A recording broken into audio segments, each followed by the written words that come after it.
Hey Cancerians, how y'all doing? Welcome. We're going to be taking a look at your second half of April general reading here. So let's go right to your meditation.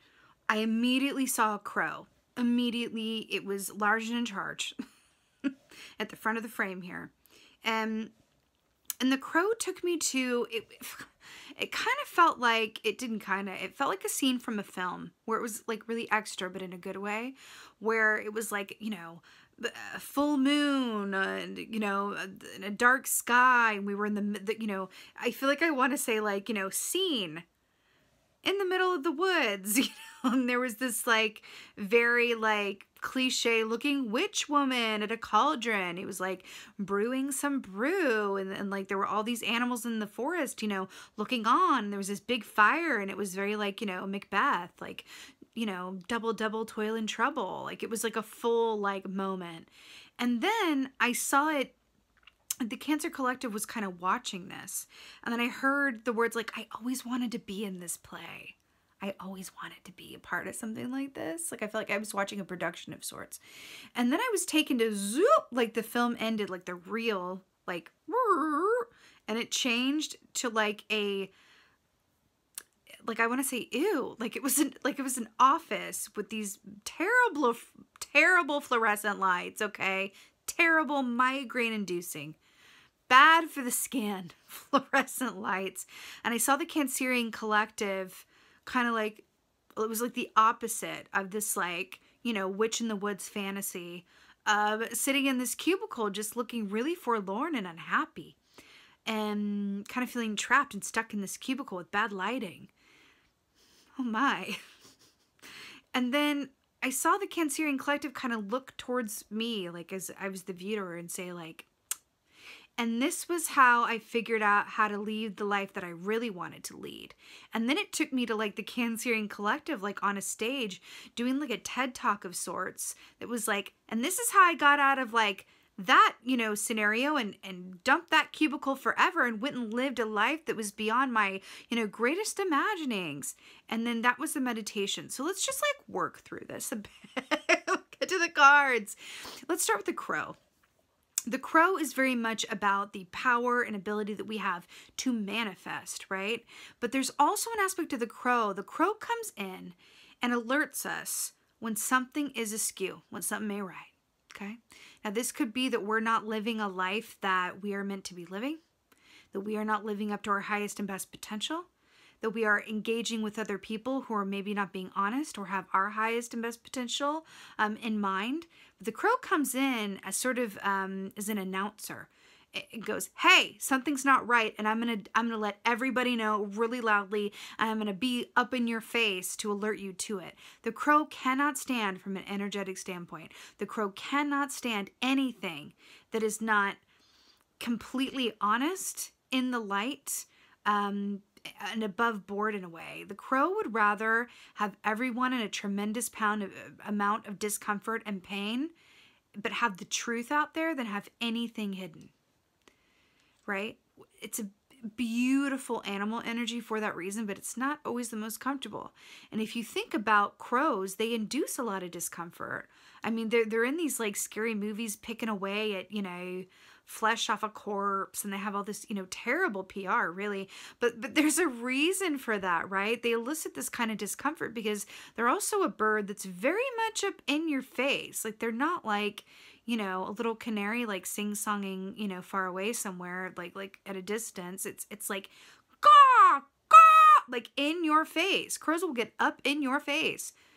I feel like there's something about the universe or your given circumstances that, if not yet, then soon, are going to be alerting you to something that you kind of already know on some level about your situation that is no longer a fit for you. Now, let me put it to you this way. Let's talk about tower moments and when and why they happen. Tower is about a big change. It's an unforeseen change that's not welcome, right? But the tower is the universe acting in its capacity as the great rearranger. And it comes in and stirs everything up and breaks it down so that something new can be rebuilt. The tower comes in when we have made more fear-based choices than love-based choices. So the tower comes in, breaks it down, so that we can be realigned on our highest and best path and have more opportunity to make love-based choices as opposed to fear-based choices. Now, love-based choices, fear-based choices, this is a tricky concept. Because oftentimes, especially as humans, we're highly intelligent. We're at varying levels of high intelligence, but we are highly intelligent creatures. So we can really fool ourselves into thinking that we're making a love-based choice when truly, if we dig down and are honest with ourselves, is a fear-based choice. This can be surprising if we really ask ourselves and look at it, right? But that's what's coming through in your meditation. Let's go over and see what your cards have to say for the second half of April. Hey, Cancerians. Let's go ahead and see what your animal energy is for the second half of April. What is going on with all this crow magic mystery in the middle of the woods situation? Oh, my Lord, it's so good. It's almost too good. Woo! Let's talk about rabbits. Is my crow in frame? A bit this way. Okay. The rabbit. So this is about fear. Now, what were we just talking about with fear, based choices versus love-based choices, right? This is about fear. This equates to the 9 of Swords in the Tarot, which is about not getting great sleep or having nightmares or really being up at night to the level that it's worst case scenario thinking and it's self-fulfilling prophecy. But this is either being frozen by fear or allowing fear to lead you in some way, shape, or form. The light side of rabbit energy is about fertility and anything being possible, right? But this is about fear. Okay, Cancer? But the light side, I feel like, is what came at the very end of that meditation. With that kind of what felt like a PSA or like a TED Talk. It's like, this is how I turn it around. But there's something in your energy that is telling yourself, for some reason, that certain things aren't possible or you can't see the forest through the trees. And it's not quite it. Okay. It's been coming up a lot this round. So here we have the Dream Angel. So this is really, really beautiful. So this is the star key in the traditional tarot. So the reason that this is so wonderful is because this is about hope and faith and optimism and being in the spotlight. Interesting. But I felt like I was at a play, and then I felt like I was looking at a TED Talk and all of these things. I want to ask you something, and this is like a spirit-based question. I feel like it wants to ask, like, and this is a bit of cliche, but it's what I'm getting. Are you the leading person in your life, or are you a sidekick? Are you prioritizing yourself, and what are the potentials for you, or is your focus elsewhere? Are you avoiding what is in your highest and best good? Are you being ruled by fear? Or is there something in your mindset that's telling you that something can't happen for you, or that it's not going to work out, or that you're not capable of being a big fish in a big pond? That's what I want to say. It's really coming to me. Little fish, little pond, big fish, big pond, little fish in a big pond, big fish in a little pond. There's something about that. But I feel like you are downsizing yourself and you don't need to. There's something about where being a realist is really hurting you in some way, shape, or form. The Dream Angel, Aquarius energy, is very much about, believing that anything is possible and knowing that you are only limited by your own self-doubt and your own, ideas around what you are or not capable of. What's really interesting here as well is the turtle.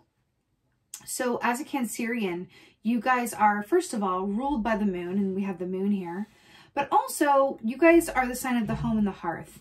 And that is an aspect of turtle energy because it carries its home on its back, right? Kind of a Four of Wands energy here as well.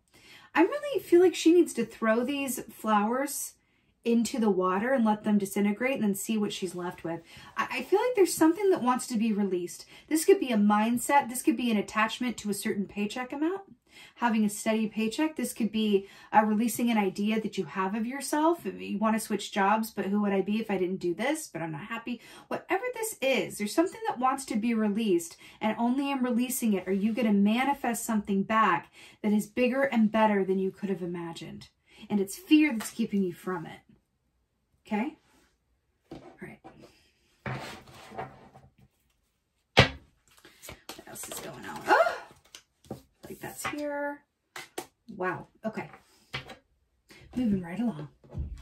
So we have the Dreamer of Cups here. So this is a really interesting energy. This is the Page of Cups. So Page of Cups is very much about the sweetness of life and believing that you are able to truly enjoy your life from the perspective of a child. Meaning, if you think about when you were a child, you believed that anything was possible and that you could make anything happen, and you weren't thinking along the lines of like what was financially feasible when you were like, 7 years old or whatever have you. But the Dreamer of Cups is very much about understanding that your point of pleasure, right, lies in the given moment that you're in and what you do where you look up and the time has flown. What do you do where you look up and the time has flown? How much of that are you doing currently? Are you creating? Are you in emotional relationships that allow you to feel comfortable enough and vulnerable enough to be a kid again? There's something about this. Also with the fish and the snake is about transformation and personal, healing and shedding old skin or old ways of being. And then the fish is about surrendering to the natural flow of life cycles so that you can receive what is in your highest and best good. The fish energy, we can't really work with it really unless we absolutely surrender control, right? It's when we resist that the fish energy can't really work for us, right? And it's interesting that we had the fish and the snake here, right? I feel like the wings here as well, right? And the dream angel. There's really something about, can you be open to a set of new possibilities that can only exist on the other side of you releasing your fear? I want to say abundance lies on the other side of your fear. Then we have the Ace of Pentacles. I'm going to hold it in the upright for the sake of the visual, but we are in the reverse. So Ace of Pentacles here, traditionally speaking, is a beautiful earth energy. This is about big idea, big proposition, big income, all of that, like major home investment, new potential for the long term, business plan ideas, getting funding, all of that good stuff. Could be engagements as well. Now, the fact that this was in the reverse, do you see how this woman here is like handing out, I reckon it's bread, to these two men here who are like really hungry? Kind of look like monks a little bit. Do you remember when I said that, are you the leading person or are you a sidekick? I feel like this is the role that you cast yourself in, but it's not the tea. Like, I feel like there's something in it that's like, take off this like garb and let yourself be seen in the light of the starry sky or day, whatever is your zhuzh, and allow yourself to step outside of what's been comfortable to you. I feel like you're wearing a fear coat or a cloak that's been laced with fear rhinestones. You're being asked to take it off and live in the unknown where you go, I don't know what I'm going to do next, but I know that what I was doing wasn't going to make me happy, so I quit. And now I'm available for further abundance. But the universe is waiting for, and that's just an example. This can be a lot of different things, but there's something about the universe is kind of waiting for you to kind of like release some idea you have or some attachment to something that is fear-based and not love-based, so that this life that you could only ever dreamed of can actually manifest for you, right? Interesting. Okay, let's get some clarifiers. All right.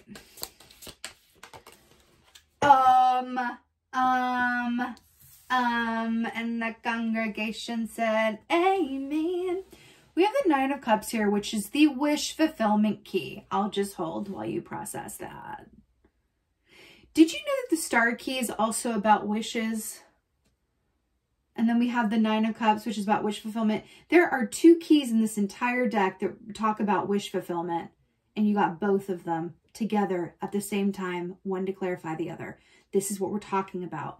Do you remember when we were talking about fishes? And see the little X over the fish's eye there?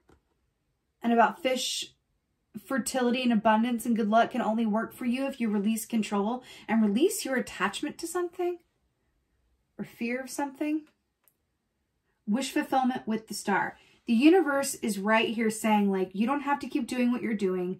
You don't have to stay in that situation. You don't have to keep kind of, I'm seeing someone kind of like try to like, you know, move like a stone wall, or like Sisyphus, who kept rolling the big boulder up the hill only to have it roll down again right as it reached the top. There's something about your circumstances doing that.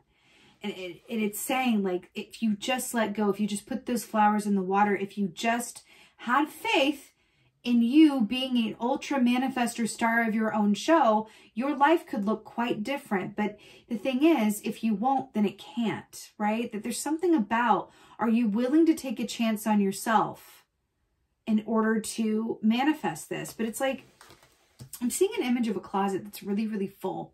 It's so full that when you close it, you have to go, That's how full it is. And I'm really hearing like there's something that wants to come to you with this Ace of Pentacles in reverse, but the closet is just too full.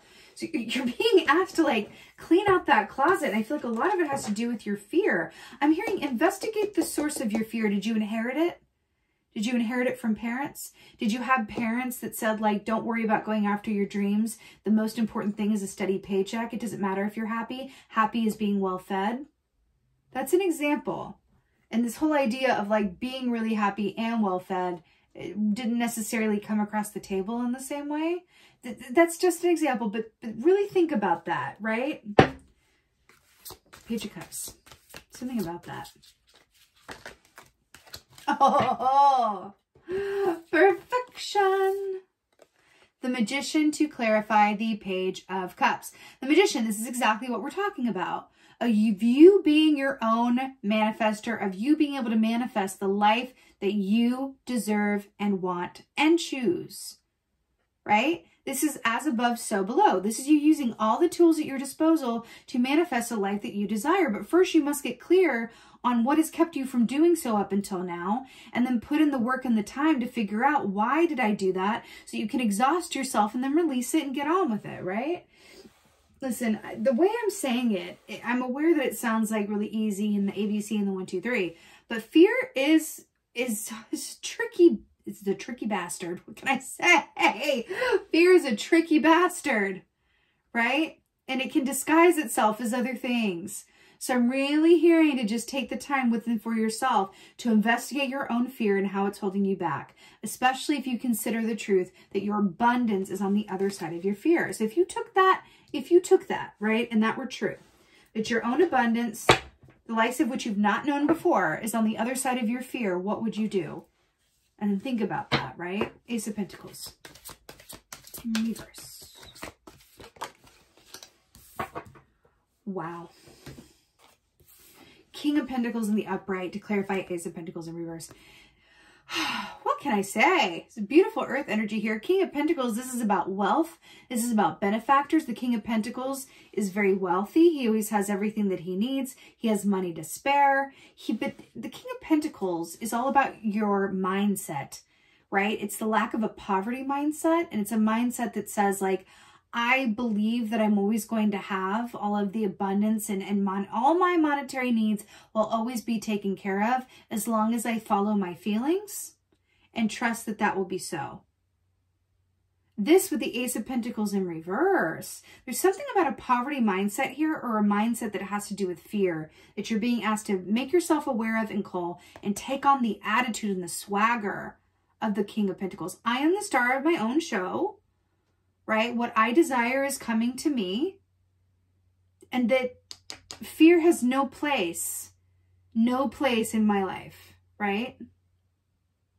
Abundance is on the other side of my own fear. Let's go ahead and get an oracle for y'all.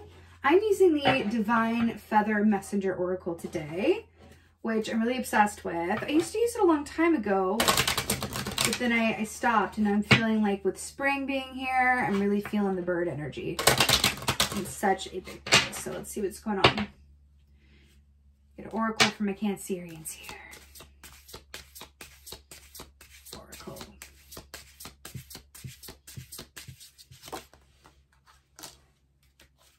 Oh, wow. Okay. So here we have the white turkey. So this says the power to heal the earth is within you. I think that's a beautiful message. White turkey, when we think about turkeys, they're very much about what? gratitude, right? Now, especially within, you know, an American viewpoint, but we can broaden it. You know, turkeys are had on Thanksgiving, which at Thanksgiving, let's just put the bloody history of Thanksgiving aside for a moment and think about, you know, around a Thanksgiving table, you say what you're grateful for, right? And then we have the turkey coming up here. I do feel like that's really apt advice for you guys as a last note, because sometimes the way through the fear as well is having that, it's such a cliche, but I'm going to say it anyway, that attitude of gratitude, right? And looking at everything, the potential that is within and around you and being grateful for everything as it is and as it could be, right? And I feel like this power to heal the earth is within you situation says a lot about your ability to be a source of good and healing power and inspiration for those around you with your time here on earth. Right? If you could broaden your perspective and broaden your view and think a little bit less about, you know, your own fears, your own situation, or your own, like, what hasn't gone right up into this point, or what about your situation you wish were different, or is eluding you, or is confusing you, or whatever have you, and think about, how do I want to leave my piece of the earth better than how I found it? That's what Turkey's asking you, and I think that that's really apt. Because if you can also look at it through that vantage point of like, okay, maybe it's not about like, you know, what I want or my own personal abundance. Maybe it's not about, you know, what I inherited from my family or whatever have you. Maybe it's about like, how do I want to be remembered? How do I want to leave my piece of the earth better than how I found it? What do I want to contribute? Because oftentimes our soul purpose is directly linked to that question. What do I want to contribute? Everybody wants to contribute something. I don't care who you are. Everybody wants to contribute something for different reasons, but everybody has that desire, like on some level, especially Cancerians. You guys are directly related to that humanitarian aspect of things, right? So if you can ask yourself, what do I really want to contribute? That can be a beautiful fear buster. Fear busters, busting fear, right? I feel like that's a really important question for you guys to sort of ponder and think about. It might help you to get out of your own way in some way, shape, or form and think, this isn't just about me and my own, like, you know, problems or situation or whatever have you. This is really about why I'm here from a soul purpose perspective on this earth. This could take, you know, let me just some examples. Like, I want to contribute. I want to heal others through my art. I want to, you know, heal others through, you know, being a source of comfort and guidance. I want to be a therapist, or I want to help others with my gift. I'll tell you what my personal one is. That's a good one. My personal, what I want to contribute is I want to help support, inspire, and comfort others with my intuitive gifts. That's what I'm here for. That's what I want to leave behind, right? That's how I want to make my piece of the world better than how I left it. And I want to encourage others to tap into their own intuition to do the same for themselves. That's why I'm here. Why are you here? Why are you here? And then go from there, because I'll tell you what, you know when doors open the most easily? When we are connected to our soul purpose and what we're doing is directly connected to that, then the doors open. And maybe it's not what you thought it was, and maybe it is, but you're not in a situation that's allowing for that because of fear or other people's fear around you even, for that to fully manifest in its highest and best formation. But it's really just about allowing yourself to ask these questions and then being open to the answers. These also may come, because we have Nine of Swords here, in dream time. So I'd absolutely say to pay well and good attention to your dreams as well. All right, Cancerians, I so hope that this helped and resonated. If so, please do let me know in the comments below, because I absolutely love reading your comments. And also just thank you. Thank you so much for being here. I would love if you could like, share, and subscribe. I would love that. Go ahead and hit that like button, holler at me in the comments, all that good stuff. And with that being said, just thank you so much as always for being here. And most of all, and as always, thank you for being you. And be well. Until next time.